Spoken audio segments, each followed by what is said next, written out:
شهر رمضان الذي أنزل فيه القرآن هدى للناس. السلام عليكم ورحمة الله وبركاته.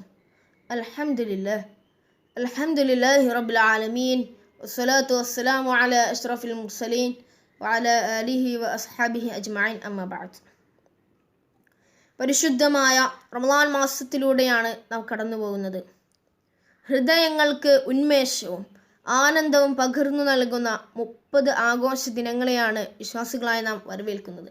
പ്രാർത്ഥനയുടെയും ഖുർആന്റെയും മാസം, നന്മയുടെയും പുണ്യത്തിൻ്റെയും മാസം, സഹനത്തിൻ്റെയും നിശ്ചയദാർഢ്യത്തിൻ്റെയും മാസം, ഇബാദത്തിൻ്റെയും അനുസരണത്തിൻ്റെയും മാസം, നിശാ നമസ്കാരത്തിൻ്റെയും തഹജ്ജുദിൻ്റെയും മാസം, മനസ്സറിഞ്ഞ് പ്രാർത്ഥന ഇരക്കുവാനും ദൈവത്തിനു മുമ്പിൽ ഉള്ളറിഞ്ഞ് പാപമോചനം തേടാനുമുള്ള സമയമായിട്ടുണ്ട്.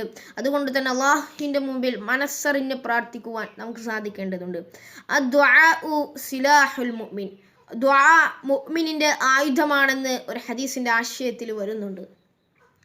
പരിശുദ്ധമായ റമളാൻ വിവിധ കാരണങ്ങളാൽ സവിശേഷത അർഹിക്കുന്ന ഒന്നാണ്. അതിലൊന്നാമത്തേത് ഇസ്ലാമിൻ്റെ പഞ്ചസ്തംഭങ്ങളിൽ ഒന്നായ നോമ്പ് നിർബന്ധമായത് ഈ മാസത്തിലാണ്, റമളാൻ മാസത്തിലാണ്. സൂറ അൽ ബഖറ 183 സൂക്തത്തിൽ അള്ളാഹു പറയുന്നു, യാ അയ്യുഹല്ലദീന ആമനൂ കുതിബ അലൈക്കുമുസ് സിയാം കമാ കുതിബ അലല്ലദീന മിൻ ഖബ്ലിക്കും ലഅല്ലക്കും തത്തഖൂൻ.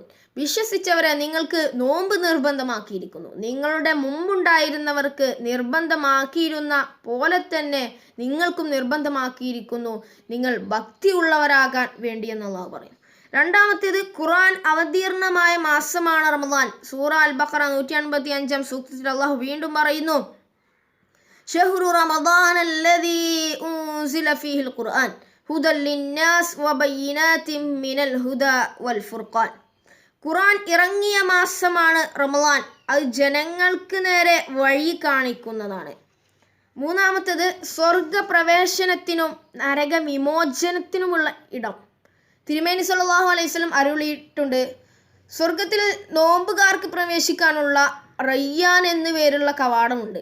ഈ കവാടത്തിൽ നോമ്പുകാർക്കല്ലാതെ മറ്റാർക്കും പ്രവേശിക്കുവാൻ സാധിക്കുകയില്ല. പരിശുദ്ധമായ റമളാൻ വന്നെത്തിക്കഴിഞ്ഞാൽ നരകവാതിലുകൾ കൊട്ടിയടക്കപ്പെടുകയും പിശാചുക്കളെ ബന്ധിതരാക്കുകയും ചെയ്യുന്നതാണ്. മാത്രമല്ല സ്വർഗവാതിലുകൾ തുറന്നിടുകയും ചെയ്യുന്നതാണെന്ന് റസൂലുള്ളാഹി സ്വല്ലല്ലാഹു അലൈഹി വസല്ലം പറഞ്ഞു. അന്ത്യനാളിൽ ഖുർആനും നോമ്പും അതിൻ്റെ വാഹകർക്ക് ശുപാർശകനാകുന്നതാണെന്ന് റസൂലുള്ളാഹി സ്വല്ലല്ലാഹു അലൈഹി വസല്ലം പറഞ്ഞിട്ടുണ്ട്. അപ്പോൾ നോമ്പ് പറയും, നാഥ, എനിക്ക് വേണ്ടി ഭക്ഷണം വികാരങ്ങളും അവൻ അടക്കി നിർത്തി, എന്നെ ഈ കാര്യത്തിൽ അവന് ശുപാർശകനാക്കിയാലും. അപ്പോൾ നമസ്കാരം പറയും, രാത്രികാലങ്ങളിൽ എനിക്ക് വേണ്ടി അവൻ ഉറക്കമൊഴിച്ചു, എന്നെ ഈ കാര്യത്തിൽ അവന് ശുപാർശകനാക്കിയാലും.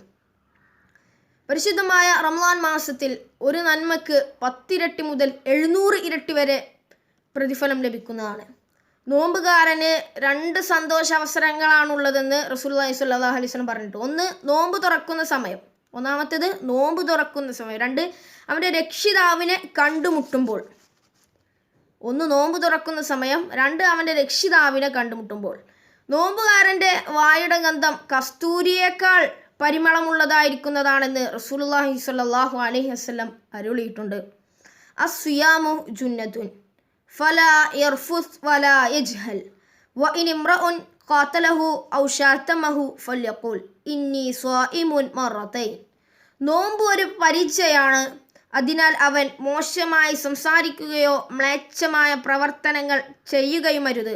ആരെങ്കിലും അവനോട് ശണ്ട കൂടുകയോ അവനെ ശകാരിക്കുകയോ ചെയ്താൽ ഞാൻ നോമ്പുകാരനാണെന്ന് അവൻ 2 തവണ പറഞ്ഞുകൊള്ളട്ടെ എന്ന് റസൂലുള്ളാഹി സ്വല്ലല്ലാഹു അലൈഹി വസല്ലം അരുളിയിട്ടുണ്ട്.